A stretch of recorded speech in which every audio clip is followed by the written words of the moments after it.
Et bienvenue chez moi. Aujourd'hui, certains diraient que je suis perchée.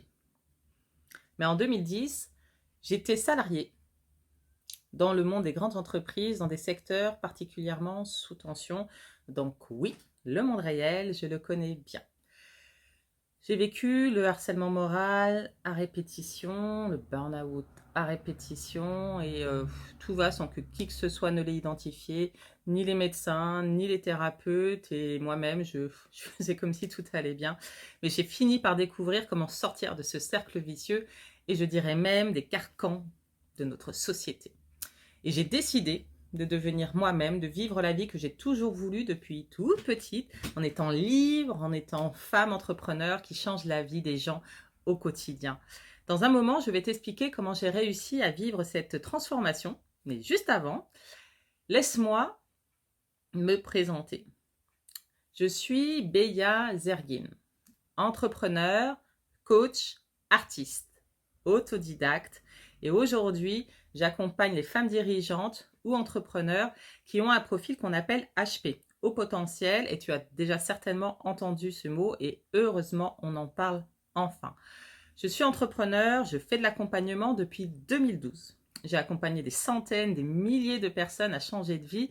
J'ai monté plusieurs forums d'entrepreneurs et travaillé dans le domaine artistique.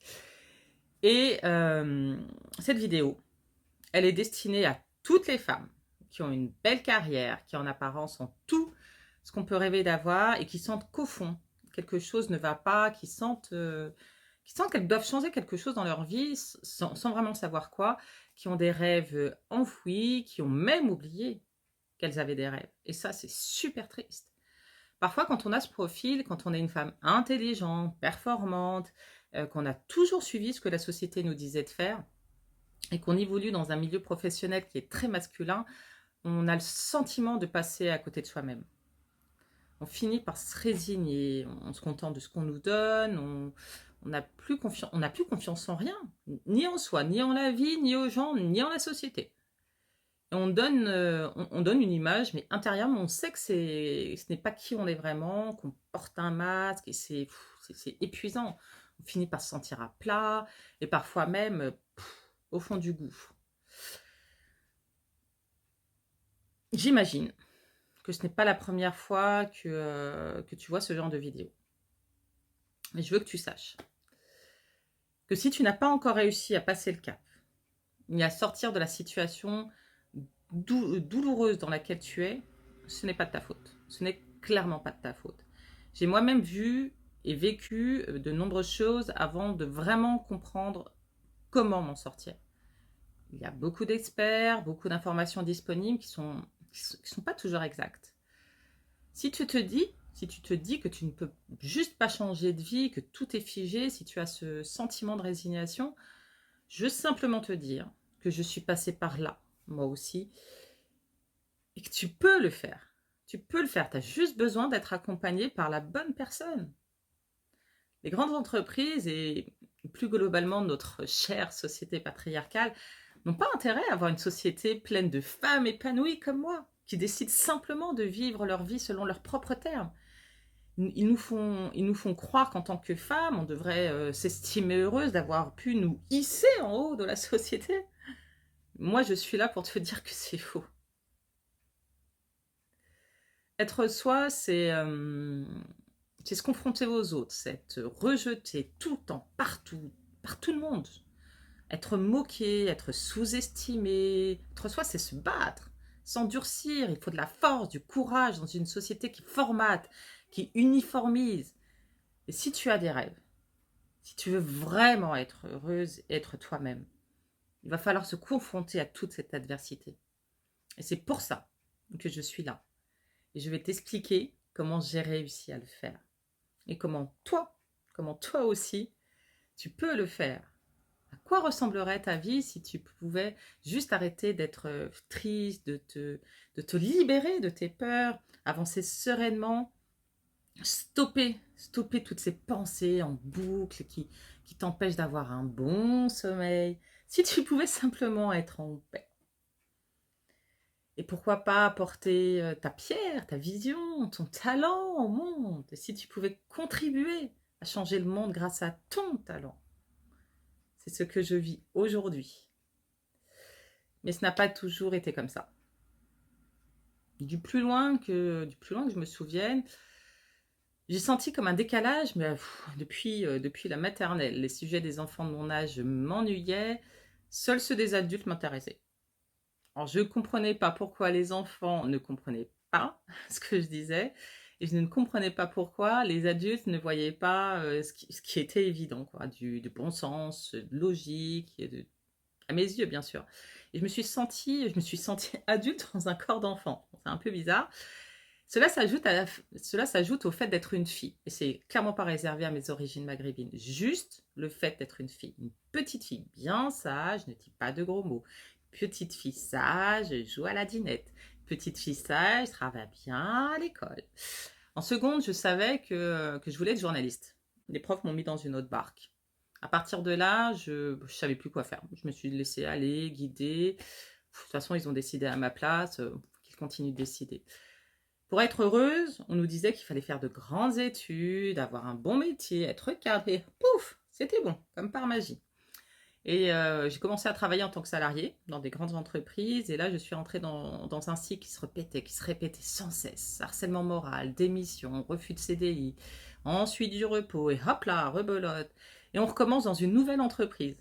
En fait, à chaque fois que je quittais une entreprise, j'étais dans une situation de burn-out, sans le savoir. Je me sentais perdue, fatiguée, épuisée. J'étais dans le brouillard en mode survie. Je disais oui à tout, je vivais pour les autres.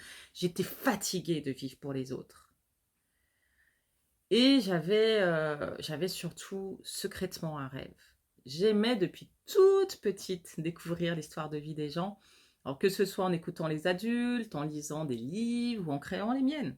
J'ai toujours été curieuse, toujours à vouloir comprendre, tout savoir sur tout, cette soif d'apprendre. J'adorais écrire. En étant étudiante salariée, je me suis rendu compte que je m'organisais bien, que j'étais autonome, que j'étais faite pour être indépendante en fait. À l'époque, alors on ne parlait pas du tout d'entrepreneuriat, encore moins pour les femmes. Mais moi, je savais que je serais indépendante. Et je me suis dit à ce moment-là que les grandes entreprises allaient m'apporter les bonnes méthodes pour cet objectif. Force est de constater que non. Pourtant, là aussi, j'ai essayé, j'en ai fait 7. Et dans chacune d'elles, c'est moi qui apportais. Je me suis rendu compte qu'on m'a menti. Et s'en rendre compte seul quand même, c'est super violent. Un samedi, je travaillais pour Adéco, je me suis retrouvée à 25 ans à avoir 15 de tension. Un jour de repos avec une angine blanche, la gorge, la communication. 15 de tension en étant jeune, démarrant sa carrière, en étant malade et un jour de repos. À ce moment-là, de combien était ma tension en pleine semaine, sans angine? J'ai démissionné. J'ai appris plus tard que toutes les personnes qu'il recrutait partaient et que la responsable s'était pris 2 avertissements. Et là, je comprends en fait que je faisais son travail sans le savoir, plus le mien. Donc le sien, le mien. La société d'après, c'était des critères discriminatoires à l'embauche que je ne supportais pas. Et là, c'était mes valeurs profondes qui étaient touchées au plus profond de mon être. En plus de la surcharge de travail, clairement, j'ai refusé le CDI. Je supportais plus de porter un masque ni de compromettre mes valeurs personnelles. Toi aussi, tu mets plein de masques depuis tellement longtemps que tu ne sais même plus depuis quand. Et tu te demandes pourquoi tu te sens toujours fatigué. C'est super fatigant de mettre tout le temps un masque. Même après de belles vacances, on reste fatigué. Très rare que les médecins fassent un arrêt maladie ou fassent le lien entre le travail, ton état de santé. Je me suis cherchée pendant 25 ans. C'est long, 25 ans. Super long. À cela s'ajoute toutes les désillusions. Alors, les trahisons, le rejet, l'abandon, l'humiliation, la liste est longue. Mais j'ai continué. J'ai recommencé dans une autre entreprise, coincée dans le même cercle vicieux. Et plus tard, chez Randstad. C'est un plan social qui a été l'opportunité pour moi de changer de direction. Je me suis dit, c'est un signe. C'est maintenant ou maintenant.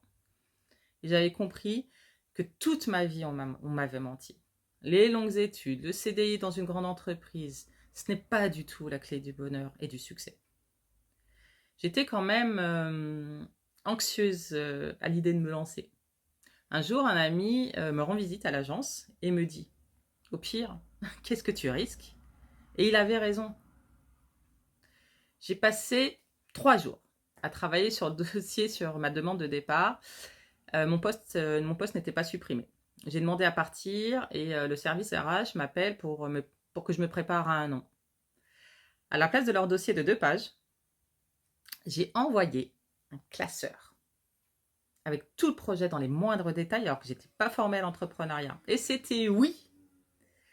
À partir de ce moment-là, j'étais sur un tapis d'éveil. Mais ce n'était qu'un nouveau départ. C'est pas parce qu'on quitte l'enfer qu'on arrive, pouf, comme par magie, au paradis. En 2012, j'accompagnais mes clients à changer de vie, mais je n'étais toujours pas moi-même. Je mettais mon masque de super-héros et cela a duré pendant des années. J'étais entrepreneur, j'avais quitté le salariat, je gérais des clubs d'entrepreneurs, j'avais monté des forums d'entrepreneuriat. Et pourtant, j'avais toujours ce sentiment bizarre qui revenait, et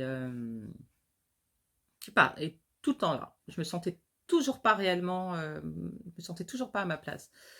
En 2017, on me pose une super question.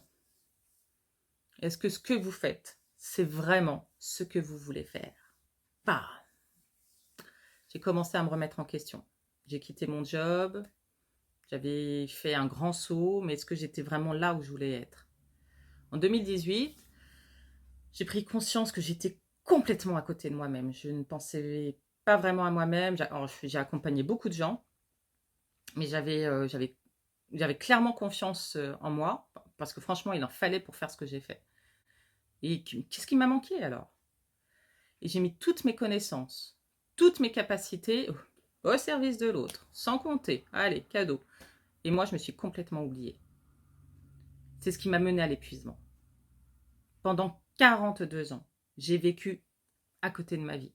Personne ne l'a su, ni l'école, ni l'entreprise, ni l'entrepreneuriat, personne. En été 2018, j'ai complètement perdu goût à la vie. Il y a beaucoup de gens pour qui c'est l'hôpital qui les oblige à arrêter, prendre du temps pour eux-mêmes, à se réaligner avec qui ils sont vraiment. J'étais à 2 doigts d'y aller, vraiment à 2 doigts. Et cet été-là, quand j'allais me coucher, je demandais à ne pas me réveiller. Et heureusement, ça n'a pas marché. J'ai ensuite voulu me reconnecter à la vie, mais en faisant les choses différemment cette fois. J'ai décidé de me prendre en main et de m'occuper de moi. J'ai appris à faire les choses pour moi, à vivre pour moi. J'ai appris à dire non. J'ai appris à dire que je suis fatiguée. J'ai fait du sport, j'ai fait vraiment plein de choses. Et j'ai décidé que ma priorité, ce serait moi, quoi qu'il arrive.